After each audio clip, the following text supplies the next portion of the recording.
Sunday, Sally Cunnigham, our gardening expert, joins us. Welcome, Sally. Beautiful flower you have today. I'm here with a plant that you own. This is a wonderful plant called cyclamen, and I just want to mention, many of you receive these as Christmas gifts and so forth, but just to remind you how to take care of some of these, humidity is the worst problem in our houses. They're so dry and warm. This particular plant loves to be cool, and it's important never to let it stand in its own water, and it's very important with this one that you just water the edges.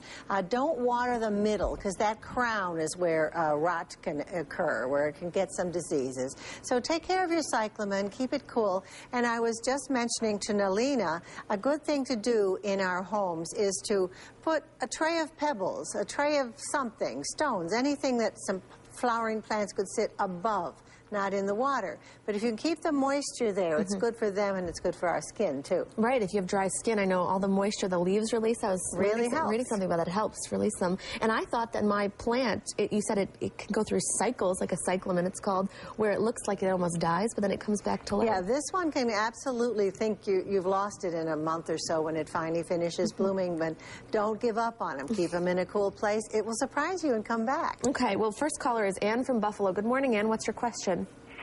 Good morning. I have two questions. One, can a Christmas hydrangea be planted outside in the spring? Second, I have little bugs in some of my plants. They look like fruit flies. I don't know if they were brought in with the poinsettias or anything over the holidays, but is there anything I can do to get rid of them other than repotting them? Okay, your houseplant hydrangea, sometimes they're gifts at holidays or even at Easter. Those hydrangeas are technically hardy plants, but they don't necessarily ever flower again here. You can try to plant it when it's warm in the spring, and maybe, maybe not will you ever have a flowering hydrangea. We could probably figure out more about what it is exactly.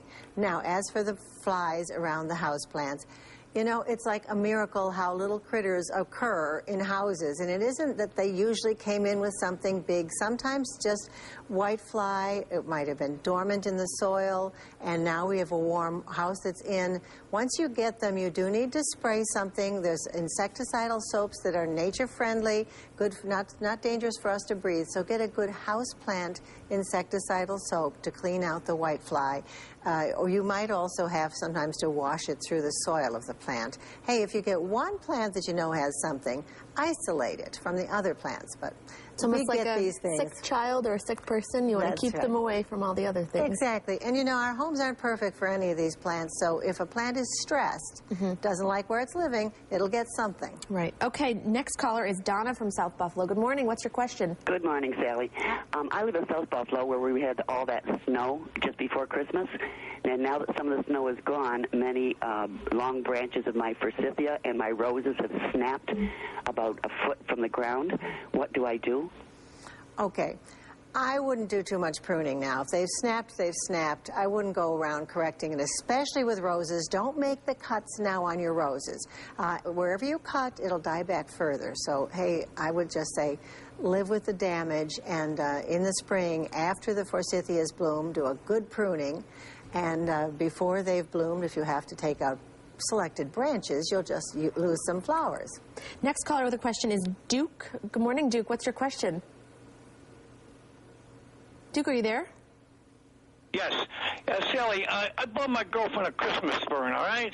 Now, she doesn't know what to do with it. I told her to put it outside. She's afraid it's going to freeze. Yeah, it's going to freeze. Am I right or wrong? Yeah, there was a fern that was sold at the holidays called frosty fern. You're right. It was called kind of a Christmas fern. It was an adorable plant, and it's definitely not a hardy plant. That's a house plant. So don't let her put the frosty fern outside. You better keep that one inside, treat it nice, give it good humidity and moisture, and you did a nice Christmas gift there. Good for you. I know. I love when I hear that men are giving flowers or ferns or something. That's very nice. And you know what? Next week we're going to talk about all the flower shows coming up. There's the Philadelphia Flower Show, a trip you can still get on a seat with, and we're going to have a good time. Well, enjoy. Thanks for coming in, as always, on our Sunday morning. Sally Cunnigham.